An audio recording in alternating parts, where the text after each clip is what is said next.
So, hello all, and welcome to a new episode of AFSF Star Talks. And let us put our hands together to welcome our special guest today, Hetal Shukla. Hetal Shukla is a conceptual artist who lives and works in Mumbai. He is a proud graduate from Rachna Sansar SID, and he went on to study at Central St. Martin's in London. In his versatile practice of 25 years, he has worked on over 5,000 projects with multinational companies like Cadbury, Google, the Times of India, and many more. He is a master at conceptualizing site-specific art installations, and his most recent his series of ambassador cars always draws huge fans and crowds at his art festivals. So, a big welcome to you, Hetal. Thank you. Thank you so much. So to start off with, can you tell us about your artistic background and your journey so far? So I've graduated from the School of Interior Design. This was in '97. And that's when I realized that there is nothing existing called as site-specific art. The art was, in those times, were always available in the shops or galleries where the architects would go on the last day and trying to find some art for a particular space. I found this struggle as a gap for me to enter in and kind of find a new sort of a space to work in. So I do site-specific artwork, which is conceptualized even before the project begins to happen on the site. So I work along with the architects to do site-specific artwork. Lovely. And so that's how I diverted from the sort of a school of thought of interior design into interior art space. And how has that journey been so far? Are you enjoying it, or you still have so much more to discover? No. It always feels like the first day out from the college. Every new project has its own challenge. But having completed 25 years, you still have the experience. And also I believe in a beginner's mind. So you also let go of the baggage that you're carrying about the huge portfolio of almost about 5,000 projects that that's a lot. I have. So you let go of the baggage and start the new project in a beginner's mind.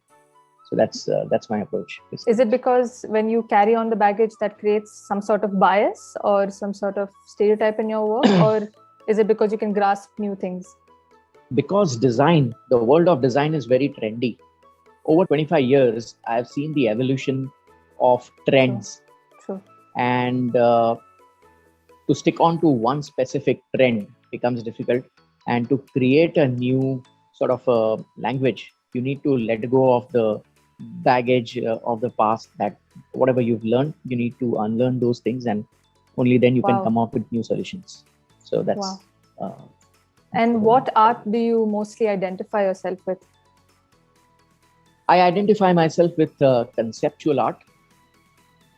As much as I love my skills with materials, I don't belong to the category of artists who show off their skills with different materials. I identify myself with the thought process behind the art. So for me, the art lies in the thought process more than the object that you see. Object is just a medium to kind of tell the story of the big idea that lies behind the artwork. Okay. Wow. So that's what conceptual art is. Lovely, lovely. And what is your favorite artwork and why? I mean, since you specified conceptual, is there anything specific as per your favorite artwork? From the beginning, I've been working inside of a particular space and context, which means, for example, a Google office. When I'm doing some artwork for a Google office, it's inside a context of the brand of Google. And then it is subdivided. The whole thought process is subdivided into, various spaces where it's going to come. So that's been my kind of art design practice for all these years. Okay. Now to kind of break out of this whole commissioned art world, at Ghoda festivals, I started doing this series of ambassador cars. So it's like an ongoing series for last 12 or 13 years now. I started in 2008. Wow. And that has been my experiment of being consistent with one medium and telling different stories with the medium of ambassador car. So it's like a public art out there on the streets. Anyone can go look at it, take selfies, and it's a very open-ended sort of a platform there. So this is my favorite series till now of ambassador car arts. And these are not permanent. They've been made and then destroyed, and then it takes another birth on the next year, and that way. So these cars have very interesting stories of how these concepts had come, which are basically connected to some incidences in my life. Mm-hmm. And so I'm kind of right now penning down a book called Kalakar. Wow. Yeah. So this is based on these stories behind the cars for the last 12 years. That's quite an inspiration. And I mean, this is just one kind of inspiration. Can you describe another real life situation that inspired you to sort of get your hands on a project?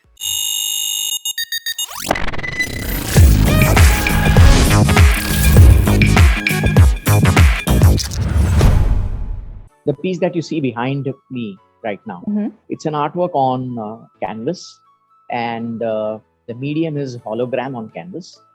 So it's got a kind of a color changing medium. Yes. In 2016, I did some work with RBI. I was designing some artwork and murals for the RBI office, NPCI, which is like an offshoot of RBI. And I was trying to come up with a concept. And that's when it struck me that a currency note is a product from RBI, which every individual is well versed with. So that one afternoon, I was trying to remember the images that appear on a 100-rupee note. And I realized that I don't remember. And after a struggle of about 5 or 15 minutes, I actually found a 100-rupee note from the Baniya's shop. I got some change, I got the note. After opening up the note, I felt in almost 30 or 40 years, that was the first time I am actually seeing the note properly. The graphics, the artwork, its which details appears on and everything. The details, yeah. And I thought I was the only person who had ignored this. I kept on asking people, and I must have ended up asking more than 250 people. And I realized that no one remembers what appears on a currency note. So I went on to ask people from RBI itself. And to my surprise, they were also, completely clueless about what appears on a 100-rupee note or a 50-rupee note. And this was kind of a big aha moment for me. That something that you're carrying in your pocket every single day for more than 20, 30 years, you're exchanging it all the time. It's again not something that you ignore or you don't like. In fact, everyone is running behind money all the time. So something that you are running behind all the time, you've not seen it properly. And this was a big paradox right in front of me. I could actually see the illusion, the maya of money at play, like right in front of my eyes, that it's there and still I haven't seen it. So this inspired this kind of series of artworks. One of them is this. So these artworks were images from the currency notes. Color of the note was removed and it was illustrated in holographic style, where you see different colors from different perspectives. And this exhibition was happened at the Jahangir Art Galary. It was called I Didn't Note. I Did Note. So wow, I is like the EYEI didn't note. So it's the paradox of perception. Lovely. The whole story of illusion of that money is. That's beautiful. I think it's interesting, and it's a big aha moment, like you said, where people don't realize what they have when they're using it every day for past so many years. Right. And you banked on that. That's lovely. Yeah. I also feel currency note or money is charged with so much emotions. So I have a series also based on the blank space that you have in the currency note, the watermark space. And you find some markings on it a lot of times you find markings on it with numbers written down, pen down, and all that. Yes. So this is also kind of a documentation of the charge that the whole experience of handling money or dealing with money a person goes through.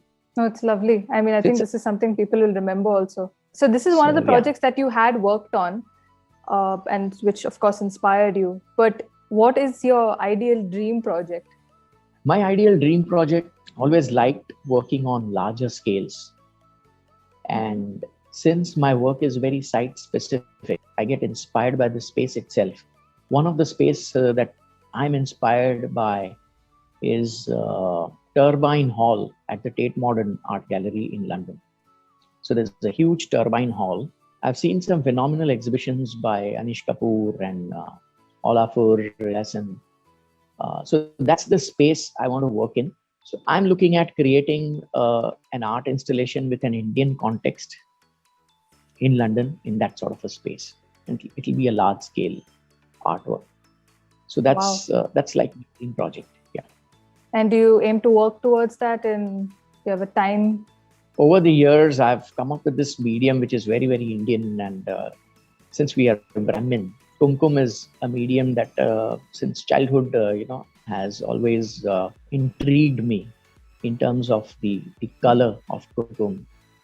Very, very unique red, which you otherwise don't find in the normal pigments.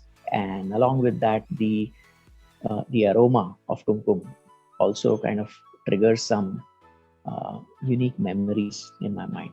So that's a medium that I'm in fact contemplating using for that massive. Wow, it's going to be quite a large scale. Yeah, large scale, yes.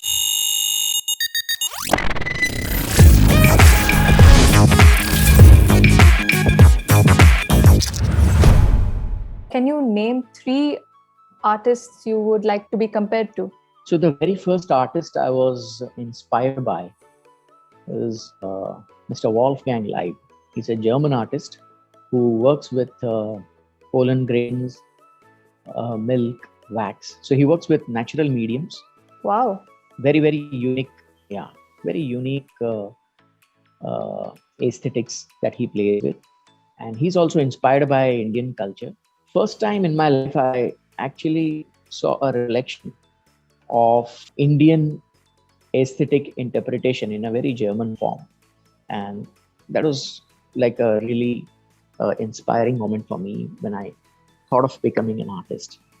So Wolfgang Leib, I really kind of worship his art form and him. So comparing with him will be too big a statement. But yeah, otherwise, the spiritual connect, as you call it, I think I would like to learn something from him. And otherwise, I have this personality which combines a good amount of commercialism also along with the. So I'm this and that both. I'm not just spiritual and not just. You're not too extremes. You're a blend. Yes, I'm a blend, and that is why I also see a part of me going in the lines of Andy Warhol, who actually first artist who started working with more than one people. So otherwise, the artist would normally have just one assistant. But day one, I've always had a team of people working with me. It used to be a fairly big studio before the pandemic. So he made it okay for artists to work with a larger team. So I think for that, Andy Warhol is one. And Damien Hirst is one more artist that I would like to be compared with in terms of the concepts. So Damien comes up with these concepts which are large scale. Mm-hmm. And his work is also guided by the concept, like I said, the conceptual art sort of a style. The medium doesn't really matter. The medium keeps varying, but conceptual art is what. So I think Damien Hirst is one more artist I would like to be compared. Lovely. And I appreciate and like the reasons that you've given behind it also. Very, very nice. Drifting away from art a little bit, since you are an artist and I'm sure you have a very tight schedule as well with all your projects, do you have any hacks for fitness, or do you have any fundas in calorie burning? What's that like? I've never been a fitness freak. In fact, in the school days, I was always more of a dreamer than a sports kind of a person. So also a bit lazy, you might call it. But I tend to like yoga more than the gym sort of a thing. And I also believe food that you consume That's very important. has a lot to do with your health. I'm a diabetic, and so balancing sugars is quite a challenge. I'm sure. I think that's like a new project in my life. I think it's a lifelong thing.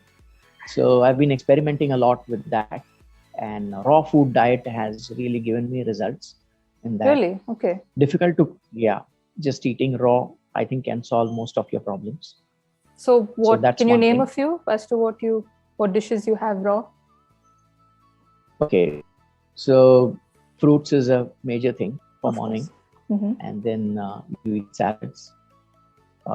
If you eat raw food, the whole idea behind this is if you eat raw, the body automatically heals itself, because nature has made food whole and complete for a particular species.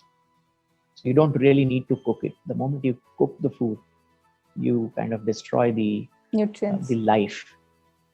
More than nutrients, it's basically the life energy that you get from the living food, and that's the whole cycle. And I really believe in that after experimenting with this sort of a diet. So raw food really, I think, can heal almost everything, is what I feel. So you're more of what goes inside your body. Yes. And apart from that, walks definitely make a difference. So yeah, I love walking. I mean, now with pandemic, I'm sure that's also come to halt for a while. Yes.